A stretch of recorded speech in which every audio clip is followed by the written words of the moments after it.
Bonjour, bienvenue à Vie et Miséricorde, c'est Ursule.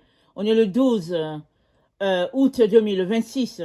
Alors je viens parler de pas à Gilgal ni à Bethel. Amen. Notre texte se trouve dans Amos 5, le verset 5, ça dit « Car ainsi parle l'Éternel à la maison d'Israël, cherchez-moi et vous vivrez. Ne cherchez pas à Bethel, n'allez pas à Gilgal, ne passez pas à Beersheba. Car Gilgal sera captif, Bethel anéanti. Cherchez l'Éternel et vous vivrez. Amen. Cherchez l'Éternel et vous vivrez. Alors la parole que Dieu a donnée à son peuple d'Israël il y a plusieurs siècles déjà, c'est la même parole qu'il a pour nous. C'est le temps de chercher l'Éternel. C'est le temps de laisser tout de côté et de trouver son Dieu. Parce que on est dans les temps où il se laisse trouver. Il a dit, vous me chercherez et vous me trouverez si vous me cherchez de tout votre cœur, car je me laisserai trouver. Amen. Alors on peut se dire, pourquoi chercher l'Éternel? Il est notre Dieu, il nous a façonnés, dont quand même, il n'y a pas de quoi. Souvent on peut penser comme ça. Mais au fait, comme on l'a dit, il est Dieu, mais on le cherche afin d'avoir une relation avec lui pour entrer dans un type de relation de père à fils, de fille à père. Et ça demande, n'est-ce pas, qu'on puisse le chercher, le trouver et commencer, n'est-ce pas, cette relation. Dans Acte 26, au verset 17, il y a une vérité que le Seigneur nous dit à tous. C'est Acte 19, pardon, excusez-moi. Acte 19, au verset... Excusez, je ne veux pas me tromper. Écoutez, je ne veux pas me tromper dans mes références. Pardonnez-moi. Alors, c'est l'Éternel qui dit, Dieu a voulu qu'en tout lieu, n'est-ce pas, les hommes le cherchassent et le trouvassent, s'ils le cherchent de tout leur cœur. Alors Dieu a voulu, n'est-ce pas, dans son omnipotence et son omniscience, il a fait que pour que nous puissions entrer en communion avec lui, il a fait que nous devions le chercher d'abord.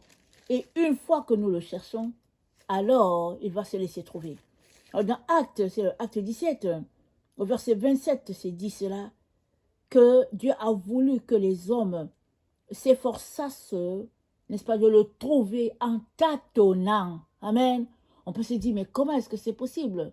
Alors, c'est que c'est Dieu lui-même qui nous cherche et il met en place des circonstances qui nous amènent à nous questionner sur le sens de la vie, à nous demander pourquoi est-ce qu'on est là sur la terre, pourquoi est-ce qu'on vit de telles situations. Et dans nos pourquoi, alléluia, Dieu se révèle. Amen. Et c'est ce qu'il a prévu pour tous les hommes sur la terre. Évidemment, nos expériences sont tous différentes d'une personne à l'autre. Toutefois, n'est-ce pas, c'est la même expérience, c'est-à-dire une expérience où on cherche Dieu. Amen. Alors, je ne sais pas si tu l'as déjà trouvé. Si tu ne l'as pas encore trouvé, voilà, aujourd'hui, il est en train de cogner à ta porte. Il frappe à ta porte. Alors, est-ce que tu entends quand il frappe? Et puis, si tu n'entends pas, alors tu ne peux pas réaliser qu'il est là. Mais si tu entends, je viens t'encourager à répondre. Et qu'est-ce qu'on fait quand on entend? On va ouvrir pour le laisser entrer. Parce qu'il veut tout simplement changer nos vies. Il veut se révéler comme un Père, comme un Dieu, et il veut nous conduire sur le chemin de la vérité. Amen. Donc, dans ce processus de nous chercher, comme je l'ai dit, c'est lui encore qui établit les bases pour nous trouver. Amen. Et dans les temps anciens, il avait prévu un endroit où les gens pouvaient le rencontrer. Par exemple, dans Genèse 35, il parle à Jacob, il lui dit, va à Bethel, je vais aller te rencontrer là-bas. Allons-y, le verset 1, ça dit, Dieu dit à Jacob, lève-toi, monte à Bethel, demeure-y, là, tu dresseras un autel au Dieu qui t'apparut lorsque tu fuyais Ésaü ton frère. Jacob dit à sa maison et à tous ceux qui étaient avec lui, ôtez les dieux étrangers qui sont au milieu de vous, purifiez-vous et changez de vêtements. Nous nous lèverons et nous monterons à Bethel. Là, je dresserai un autel au Dieu qui m'a exaucé dans le jour de ma détresse et qui a été avec moi pendant le voyage que j'ai fait. Ils donnèrent à Jacob tous les dieux étrangers qui étaient entre leurs mains et les anneaux qui étaient à leurs oreilles. Jacob les enfuit sous le térébinthe qui était près de Sichem. Ensuite, ils partirent. La terreur de Dieu se répandit sur les villes qui les entouraient et l'on ne poursuivit point les fils de Jacob. Amen. On ne poursuivit pas les fils de Jacob. Dieu a dit à Jacob, attends-moi à Bethel. Je vais venir te rencontrer là. C'est Dieu qui a désigné l'endroit. Et Jacob s'est préparé avec toute sa famille pour que Dieu puisse, n'est-ce pas, les rencontrer à Bethel. Ils se sont sanctifiés. Jacob a enlevé tous les bijoux, les matériaux, tout ça. Il a dit, donnez-moi ça. Il a débarrassé sa famille de toutes ces choses-là, ces idoles-là. Et ils sont allés rencontrer Dieu. Mais aujourd'hui, Dieu, on peut le rencontrer partout. Voilà pourquoi il nous demande de le chercher. On n'a pas besoin d'aller à Bethel, on n'a pas besoin de prendre l'avion pour aller à Israël, à Jérusalem, ou bien quelque part pour faire un pèlerinage. On n'a pas besoin de ça. On a tout simplement besoin d'ouvrir notre bouche, l'inviter à entrer dans notre vie, n'est-ce pas, faire de lui notre Dieu, demander pardon, et il va venir établir son règne au milieu de nous. Amen. Et c'est ça que Dieu veut pour chacun d'entre nous. Alors, dans 1 Jean 2, au verset 8, nous sommes informés pourquoi les choses ne sont plus comme ça. Amen. Parce que dans le temps, il y avait un Dieu qui était quelque part et le peuple devait aller à un endroit bien précis parce que chaque peuple avait son Dieu.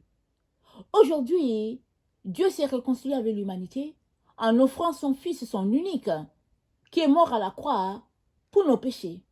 Si bien que Jésus-Christ, il est pour tout le monde. Et il est partout. Amen. Il a dit, je ne vous laisserai pas orphelin. Je vous donnerai un autre consolateur. Il sera toujours avec vous. Et le Saint-Esprit est ce consolateur-là qui est partout, sur toute la terre. Quand les disciples se lamentaient du fait que Jésus partirait, Jésus-Christ a dit, il vous est avantageux que je m'en aille. Et le consolateur va venir. Parce que, une fois que le Saint-Esprit est là, n'est-ce pas, il est venu remplacer Jésus-Christ partout sur la terre. Jésus-Christ pouvait être juste à un seul endroit à la fois parce qu'il était un humain sur la terre. Mais le Saint-Esprit, c'est l'Esprit de Dieu répandu sur toute la terre. Si bien que aujourd'hui, c'est le temps, non pas d'aller à Bethel, non pas d'aller à Gilgal, non pas d'aller à Jérusalem ou quelque part, n'est-ce pas, dans un lieu de pèlerinage. C'est le temps tout simplement où nous pouvons rencontrer Dieu en esprit et en vérité, parce que c'est comme ça que Dieu demande qu'on puisse l'adorer. C'est ça le mode. Si bien que tu sois, n'est-ce pas, dans ton lieu de service, tu peux te trouver un temps à quelque part pour adorer Dieu.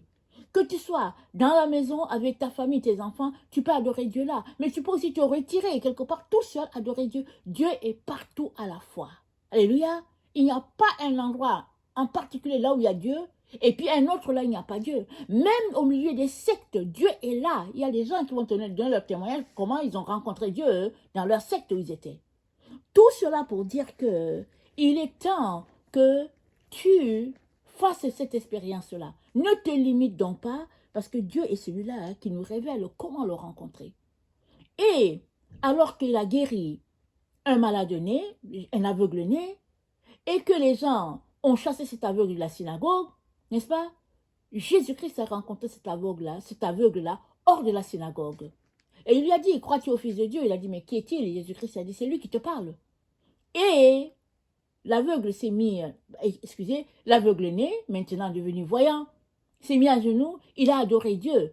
Pourquoi est-ce que c'est important ça? C'est important parce que par le passé, quand on te chassait, n'est-ce pas, de la synagogue, c'était fini pour toi. Tout le monde, n'est-ce pas, t'isolait, c'est fini. Mais il a été chassé et c'est en dehors qu'il a rencontré Dieu qui était là en personne, dans la personne de Jésus. Il a rencontré Dieu, il a connu Dieu, il a expérimenté Dieu. Alléluia, amen. Alors, c'est la même chose que Dieu veut faire pour toi aujourd'hui. Donne-lui ton cœur. Ouvre-lui ton cœur, n'est-ce pas? Donne-lui ta vie. Il ne veut que se révéler. Ne va pas à un endroit particulier. Ne va pas trouver un marabout. Ne va pas voir, n'est-ce pas, un rabbin, un prophète, un apôtre, je ne sais pas quoi. Non. Chez toi, dans ta maison, tu peux rencontrer Dieu parce que Dieu est là. Amen. Alléluia. Et le texte de tout à l'heure, 1 Jean 2, le verset 8, nous dit que les ténèbres se dissipent et la lumière véritable paraît. Les ténèbres se sont dissipées depuis, n'est-ce pas, le tabernacle avec Moïse. Alors, avec le tabernacle, il fallait aller dans le tabernacle, n'est-ce pas? Moïse y allait, pas les autres, et le sacrificateur allait une fois l'année au Yom Kippour, n'est-ce pas, pour expier, n'est-ce pas, les péchés du peuple dans le lieu très très saint. Mais le peuple n'y allait pas, le peuple allait, n'est-ce pas, à l'entrée pour faire le sacrifice, et dans le lieu saint, les sacrificateurs y allaient, ou bien ils rencontraient le peuple selon leurs besoins. Mais sinon, dans le lieu, le saint des saints, c'est pas tout le monde qui pouvait y aller. Aujourd'hui, tu as accès au Saint des Saints dans ta maison parce que le Saint des Saints veut habiter dans ton cœur. Alléluia. Les ténèbres se sont dissipées, la lumière véritable a apparu, c'est-à-dire Jésus-Christ, et il est là devant toi. Il est là devant toi et il veut juste te loger dans ton cœur. Donne-lui ta vie, alléluia, et tu auras la lumière avec toi. Et si tu as déjà donné ta vie à Jésus, amen, et que tu t'es détourné, alors retourne à lui. Il a les bras ouverts pour t'accueillir. Amen. Que le Seigneur bénisse sa parole et que sa grâce nous permette, alléluia, de marcher, n'est-ce pas, avec lui, main dans la main, non pas visant un lieu en particulier sur la terre, mais partout à la fois Dieu est là, nous pouvons l'adorer. Amen. Que son nom soit béni. Alléluia et amen. Amen.